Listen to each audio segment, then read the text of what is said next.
Shalom Bapak Ibu dan Saudara semua. Berjumpa lagi dalam Contextual Bible Reading. Hari ini kita akan melanjutkan pembacaan firman Tuhan dari Kejadian pasal yang ke-18. Kemudian Tuhan menampakkan diri kepada Abraham dekat pohon tarbatin di Mamre. Sedang ia duduk di pintu kemahnya waktu hari panas terik. Ketika ia mengangkat mukanya, ia melihat 3 orang berdiri di depannya.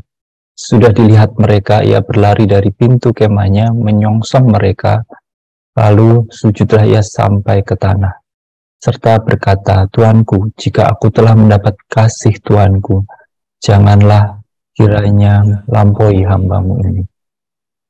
Biarlah diambil air sedikit, basuhlah kakimu, dan duduklah beristirahat di bawah pohon ini.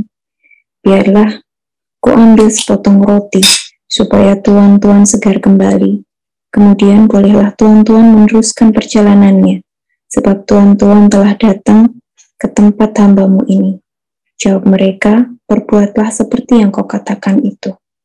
Lalu Abraham segera pergi ke kemah mendapatkan Sarah, serta berkata, "Segeralah, ambillah 3 suka tepung yang terbaik, remaslah itu dan buatlah roti bundar." Lalu berlarilah Abraham kepada lembu sapinya. Ia mengambil seekor anak lembu yang empuk dan baik dagingnya dan memberikannya kepada seorang bujangnya. Lalu orang ini segera mengolahnya. Kemudian diambilnya daging dan susu serta anak lembu yang telah diolah itu, lalu dihidangkannya di depan orang-orang itu. Dan ia berdiri di dekat mereka di bawah pohon itu sedang mereka makan. Lalu kata mereka kepadanya, "Di manakah Sarah istrimu?" Jawabnya, "Di sana, di dalam kemah." Dan firman-Nya, "Sesungguhnya aku akan kembali tahun depan mendapatkan engkau. Pada waktu itulah Sarah, istrimu, akan mempunyai seorang anak laki-laki." Dan Sarah mendengarkan pada pintu kemah yang di belakangnya. Adapun Abraham dan Sarah telah tua dan lanjut umurnya, dan Sarah telah mati haid. Jadi tertawalah Sarah dalam hatinya, katanya, "Akan berahikah aku setelah aku sudah layu, sedangkan tuanku sudah tua?" Lalu berfirmanlah Tuhan kepada Abraham, "Mengapakah Sarah tertawa dan berkata, sungguhkah aku akan melahirkan anak, sedangkan aku telah tua? Adakah sesuatu apapun yang mustahil untuk Tuhan? Pada waktu yang telah ditetapkan itu, tahun depan, aku akan kembali mendapatkan engkau. Pada waktu itulah Sarah mempunyai seorang anak laki-laki." Lalu Sarah menyangkal, katanya, "Aku tidak tertawa," sebab ia takut. Tetapi Tuhan berfirman, "Tidak, memang engkau tertawa." Lalu berangkatlah orang-orang itu dari situ dan memandang ke arah Sodom, dan Abraham berjalan bersama-sama dengan mereka untuk mengantarkan mereka. Berpikirlah Tuhan, "Apakah aku akan menyembunyikan kepada Abraham apa yang hendak kulakukan ini? Bukankah sesungguhnya Abraham akan menjadi bangsa yang besar serta berkuasa, dan oleh dia segala bangsa di atas bumi akan mendapat berkat?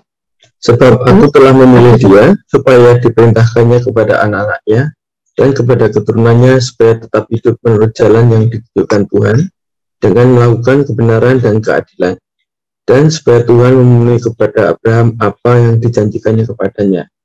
Sesudah itu berfirmanlah Tuhan, "Sesungguhnya banyak keluh kesah orang tentang Sodom dan Gomora, dan sesungguhnya sangat berat dosanya.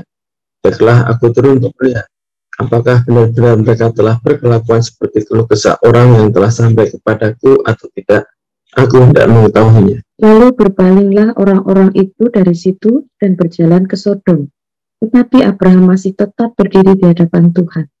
Abraham datang mendekat dan berkata, "Apakah engkau akan melenyapkan orang benar bersama-sama dengan orang fasik?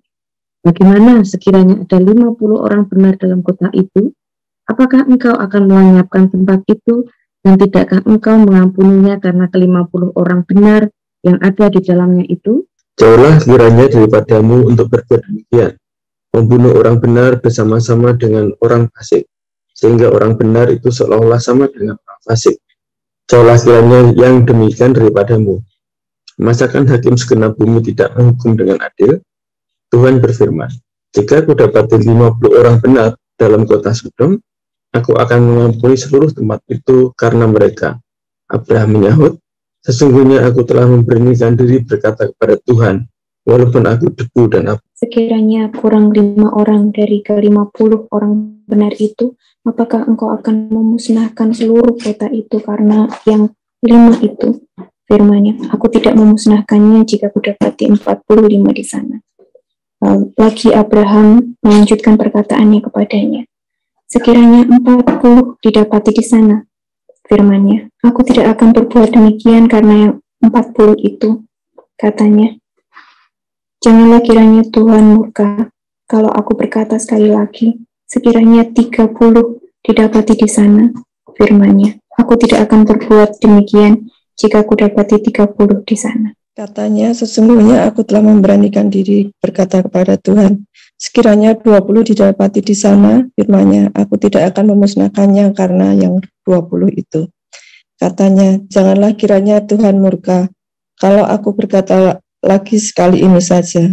Sekiranya 10 didapati di sana, firman-Nya, aku tidak akan memusnahkannya karena yang 10 itu. Lalu pergilah Tuhan setelah ia selesai berfirman kepada Abraham, dan kembalilah Abraham ke tempat tinggalnya. Baik, terima kasih Bapak Ibu dan Saudara semua telah membacakan bersama Kejadian pasal ke-18 ini. Kemarin kita sudah melihat bagaimana Tuhan juga menyampaikan janji kepada Abraham dan Sarah ya. Dan hari ini kita akan melihat bagaimana Abraham yang menanti. Sebenarnya kalau kita sedang melakukan perjanjian, biasanya salah satu pihak itu menunggu kapan janji itu akan digenapi, ditepati. Kita lihat di pasal yang 18 ini bagaimana untuk kesekian kalinya Tuhan menampakkan diri kepada Abraham. Di pasal-pasal sebelumnya kita melihat Tuhan menampakkan diri dengan berbagai cara. Ada penglihatan yang langsung berhadapan. Ya. Mungkin itu yang menyebabkan di pasal 18 ini tertulis Abraham sedang duduk di pintu kemahnya. Ada yang menginterpretasikan Abraham sedang menanti, menunggu seseorang untuk datang. Mungkin berharap itu tentu Tuhan ketika akan menggenapi janjinya. Ketika ia mengangkat mukanya, ia melihat 3 orang berdiri di depannya. Sudah dilihat mereka, ia berlari dari pintu kemahnya, menyongsong mereka, lalu sujudlah Abraham sampai ke tanah. Kita melihat bagaimana karakter Abraham ketika kedatangan tamu, begitu menghormatinya, seperti kedatangan ketika menyambut Tuhan gitu ya. Walaupun di situ memang awalnya ditulis Tuanku gitu di ayat yang ketiga. Tapi yang dia lakukan merupakan respon yang luar biasa. Di tengah hari yang panas terik, dia bisa melakukan tindakan yang cukup tidak mudah dilakukan karena sujud sampai ke tanah. Tentu kita membayangkan tanahnya juga akan sangat panas pada waktu itu kondisinya.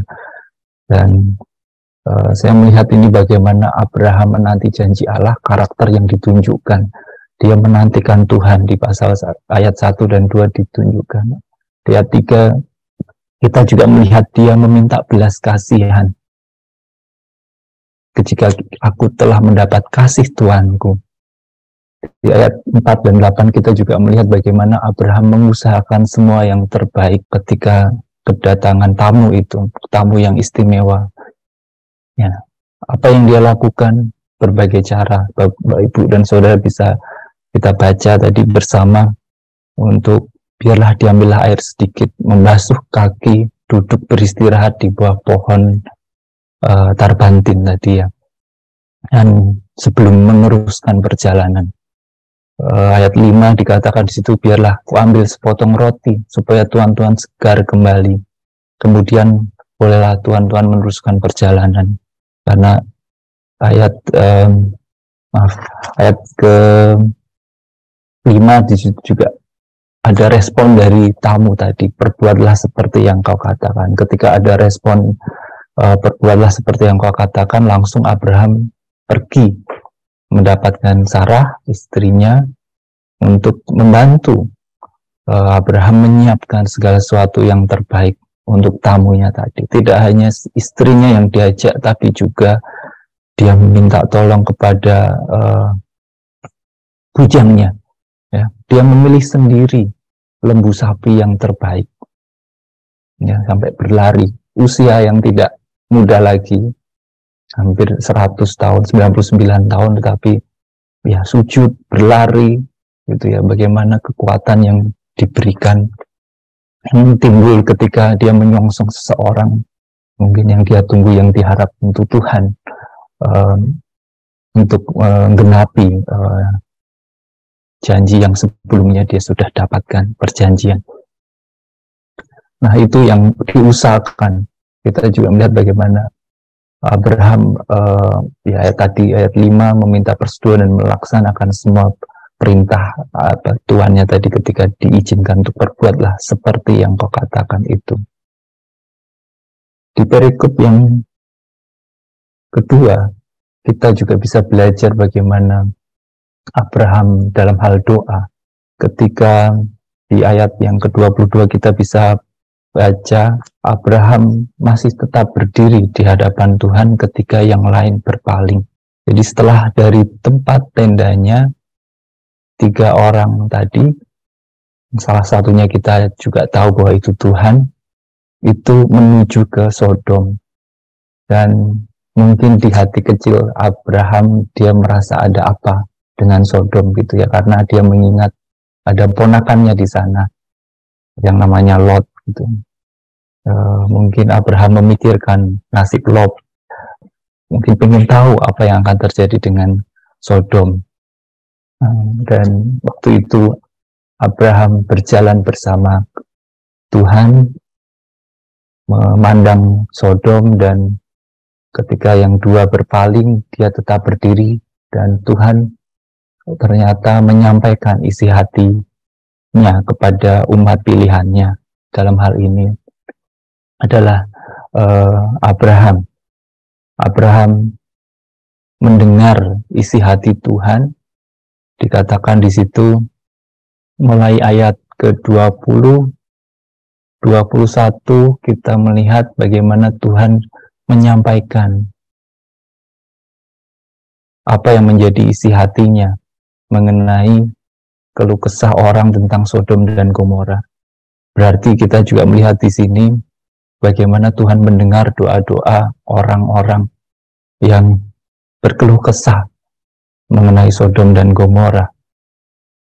Dan di situ semua diceritakan kepada Abraham, dan Abraham merespon ini dengan mendekat dan berkata di ayat 23, apakah engkau akan melenyapkan orang benar bersama-sama dengan orang fasik? Dan Abraham mencoba untuk bertanya kepada Tuhan, jikalau ada 50, sampai nanti kita juga baca secara tepat sampai 10. Banyak interpretasi juga yang menjelaskan bahwa ini kemungkinan bahwa Abraham sedang membela ponakannya gitu ya, berharap ponakannya mungkin 10 gitu, karena ada suami istri Lot, ada 2 anaknya dan mungkin 2 menantunya lagi, dan mungkin ya kaumnya itu bisa terselamatkan. Tapi yang kita bisa belajar dari Abraham ini bagaimana komunikasinya dengan Tuhan. Dia berharap, berdoa kepada Tuhan, dia tetap berdiri di hadapan Tuhan, dia mendekat dan berkata, mengimani bahwa Tuhan itu sosok yang adil, yang dikenal sebagai hakim segenap bumi di ayat yang ke-26, dan dia memberanikan diri. Dia mengatakan itu sampai 2 kali. Ayat yang ke-27 dan ayat 31 memberanikan diri menyampaikan kepada Tuhan untuk membela. Sebenarnya Abraham membela Lot bukan kali pertama. Sebelumnya dia sudah pernah melakukannya ini di pasal sebelumnya ketika Lot dirampok, ya, diambil harta miliknya dan yang lain. Abraham ini cukup peduli dengan saudara-saudara. Dia mengingat dan dia mengusahakan, dia memperjuangkan itu di hadapan Tuhan.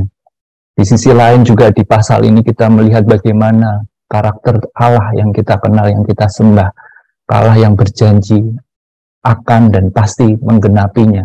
Di ayat yang 10 kita bisa lihat, dan ayat 14 kita juga mengenal sosok Allah yang tidak ada sesuatu pun yang mustahil bagi Tuhan. ayat 17 sampai 21 kita juga melihat bagaimana Allah rindu menyampaikan isi hati Tuhan kepada umat pilihannya, umat yang berjalan sesuai dengan petunjuk Tuhan, berlaku adil. Di sisi lain kita juga melihat di pasal ini kita belajar bagaimana Allah mendengar dan menjawab permohonan Abraham langsung gitu ya. Dan di sisi lain ini bukan mengubah terus Tuhan menjadi mengikuti Abraham, tidak. Allah tetap menunjukkan karakter yang pengasih, panjang sabar, namun juga Allah juga pribadi yang berdaulat akan keputusannya, adil dalam ketetapannya dan kehendaknya. Jika ada orang yang berdosa, itu hukumannya adalah maut. Amanat teks pada pagi hari ini Bapak, Ibu, dan Saudara, Abraham menanti penggenapan janji Tuhan dengan setia, serta merespon kehadiran Tuhan dengan luar biasa, mengusahakan yang terbaik. Yang kedua, Abraham tetap berdiri, mendekat dan memberanikan diri menyampaikan permohonan kepada Tuhan. Yang ketiga, tidak ada sesuatu pun yang mustahil bagi Tuhan. Aplikasi buat kita hari ini, apakah kita sudah hidup menurut jalan yang ditunjukkan Tuhan dengan melakukan kebenaran dan keadilan? Yang kedua, apakah kita, saya dan saudara, setia menanti penggenapan janji-janji Allah?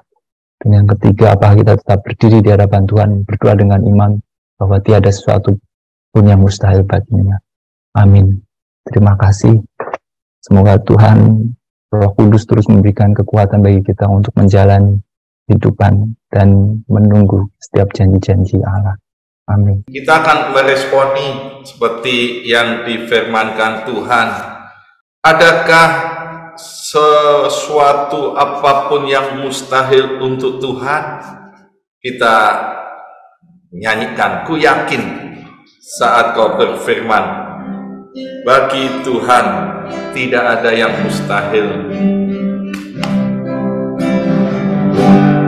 Ku yakin saat kau berfirman, ku menang saat kau bertindak. Hidupku hanya ditentukan oleh perkataan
boleh meyakini bagi Tuhan tidak ada yang mustahil. Dan biarlah kita terus berdoa, mengucap syukur, semangat untuk beriman, semangat untuk berdoa syafaat ada pada kami semuanya. Kita berdoa bersama-sama, kami mengucap syukur Tuhan. Terima kasih buat pagi ini. Biarlah kami terus beriman pada Allah yang hidup, Allah yang berkuasa di dalam Yesus Kristus. Kami boleh meyakini bagi Tuhan tidak ada sesuatu yang mustahil. Kami percaya firman Tuhan, kami percaya Tuhan, janji-janji Tuhan, dan itu pasti dikenapi karena Engkau yang berkuasa. Doa untuk terus gerakan suka berdoa kepada kami semuanya. Kami mengucap syukur di dalam nama Tuhan Yesus.